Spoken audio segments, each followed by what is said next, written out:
Hello everyone, welcome to knowledge mall. तो आज की जो वीडियो है ये है एनसीईआरटी की ज्योग्राफी की एमसीक्यू इसमें लगाएंगे हम लोग।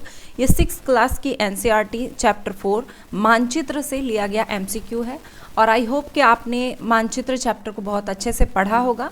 और अगर आपने अच्छे से पढ़ा हो तो बिना स्किप किए सारे क्वेश्चंस का आप आंसर या तो कमेंट बॉक्स में भी लिख सकते हैं या फिर एक पेन और कॉपी लेकर भी कर सकते हैं या फिर देख सकते हैं कि कितने क्वेश्चन आपके सही हो रहे हैं और कितने क्वेश्चन गलत हो रहे हैं।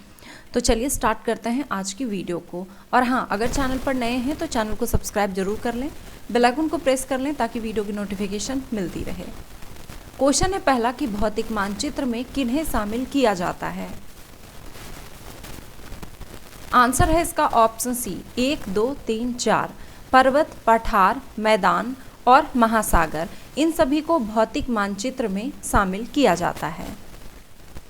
पृथ्वी की प्राकृतिक आकृतियों जैसे कि पर्वत, पठार, मैदानों, नदियों, महासागरों इत्यादि को दर्शाने वाले मानचित्र जो होते हैं उन्हें भौतिक या उच्चवच मानचित्र कहा जाता है।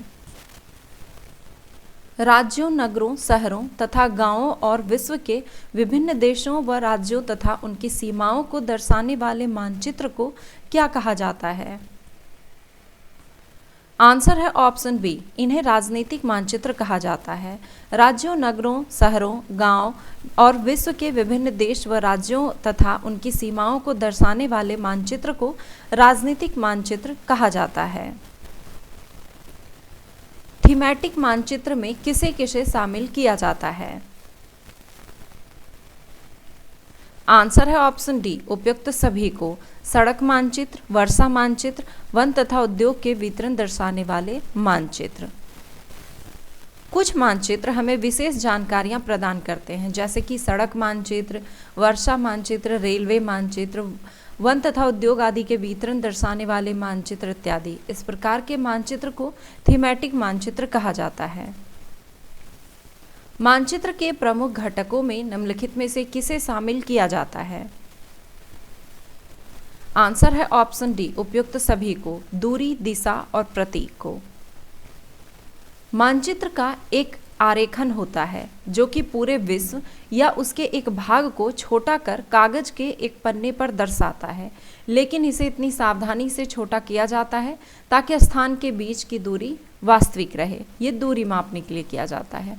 दिशा के लिए अधिकतर मानचित्र के ऊपर दाहिने तरफ तीर का निशान बना होता है जिसके ऊपर अक्षर U लिखा होता है। यह तीर का निशान उत्तर दिशा को दर्शाता है, इसे उत्तर रेखा कहा जाता है। मानचित्र में 4 मुख्य दिशाओं उत्तर, दक्षिण, पूर्व तथा पश्चिम को दिखाया जाता है ताकि किसी भी स्थान की सही स्थिति का पता लगाया जा सके। तीसरा है प्रतीक। किसी भी मानचित्र का तीसरा प्रमुख घटक है यह प्रतीक। किसी मानचित्र पर वास्तविक आकार एवं प्रकार में विभिन्न आकृतियां जैसे कि भवन, सड़क, पुल, वृक्ष, रेल की पटरियां, कुएं को दिखाना संभव नहीं होता है। इसीलिए वे निश्चित अक्षरों, छायाओं, रंग, चित्र तथा रेखाओं का उपयोग करके दर्शाए जाते हैं। ये प्रतीक जो है कम स्थान में अधिक जानकारी प्रदान करते हैं। मानचित्र के संदर्भ में किन दिशाओं को प्रधान दिग्बिंदु कहा जाता है। आंसर है ऑप्शन डी, उपयुक्त सभी को। उत्तर, दक्षिण, पूर्व और पश्चिम को। मानचित्र के 4 मुख्य दिशाओं उत्तर, दक्षिण, पूर्व तथा पश्चिम को प्रधान दिग्बिंदु कहा जाता है। बीच की 4 दिशाएं उत्तर पूर्व, दक्षिण पश्चिम तथा उत्तर पश्चिम है। इन बीच वाली दिशाओं की मदद से किसी भी स्थान की सही स्थिति का पता लगाया जा सकता है। मानचित्र के संदर्भ में रूढ़ प्रतीक किसे कहा जाता है। आंसर है ऑप्शन ए, जिन प्रतीकों के उपयोग के संबंध में अंतर्राष्ट्रीय सहमति हो। मानचित्र के 3 घटक होते हैं, दिशा, दूरी और प्रतीक। ये हम लोगों ने पहले ही देख लिया। प्रतीक मानचित्र का तीसरा प्रमुख घटक है। प्रतीकों के इस्तेमाल के द्वारा मानचित्र को आसानी से खींचा जा सकता है तथा इनका अध्ययन करना आसान होता है। मानचित्रों की एक विश्वव्यापी भाषा होती है। प्रतीकों के उपयोग के संबंध में एक अंतर्राष्ट्रीय सहमति है। इन्हें रूढ़ प्रतीक कहा जाता है, जैसे कि रेलवे लाइन, पक्की सड़क, गिरजाघर, कच्ची सड़क इत्यादि के लिए आपने देखा होगा कि कुछ प्रतीक का उपयोग किया जाता है। नीचे दिए गए कथनों में से कौन सा सत्य है? आंसर है ऑप्शन सी, 1 और 2 दोनों। जो मानचित्र पैमाने पर आधारित ना होकर याददाश्त और स्थानीय प्रेक्षण पर आधारित होते हैं उन्हें रेखाचित्र मानचित्र कहा जाता है। एक छोटे क्षेत्र का बड़े पैमाने पर खींचा गया रेखाचित्र खाका कहलाता है। मानचित्र में पर्वतों को किस रंग से दर्शाए जाते हैं? आंसर है ऑप्शन सी, भूरे रंग से। मानचित्र में विभिन्न रंगों का उपयोग भी स्थान को दर्शाने के लिए किया जाता है। नीले रंग का इस्तेमाल जलाशयों को, भूरे रंग पर्वतों को दिखाने के लिए, पीले रंग पठारों को और हरा रंग मैदान को दर्शाने के लिए किया जाता है। कच्चे आरेख को बिना पैमाने की सहायता से खींचा जाता है तथा इसे कहते हैं। आंसर है ऑप्शन ए, रेखाचित्र मानचित्र। कभी कभी किसी क्षेत्र के लिए कच्चे आलेख की आवश्यकता वहां के एक स्थान को दूसरे स्थान के सापेक्ष दिखाने के लिए होता है।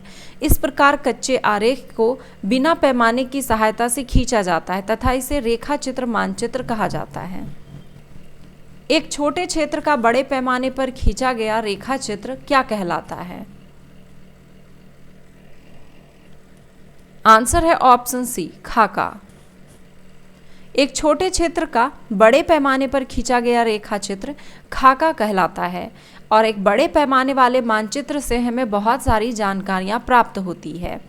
लेकिन कुछ ऐसी चीज़ें होती है जिसे हम कभी कभी जानना चाहते हैं, जैसे किसी कमरे की लंबाई एवं चौड़ाई जिसे मानचित्र में नहीं दिखाया जा सकता। उस समय हम लोग बड़े पैमाने वाले एक रेखाचित्र खींच सकते हैं जिसे कि खाका कहा जाता है। नीले रंग का इस्तेमाल किसे दिखाने में किया जाता है?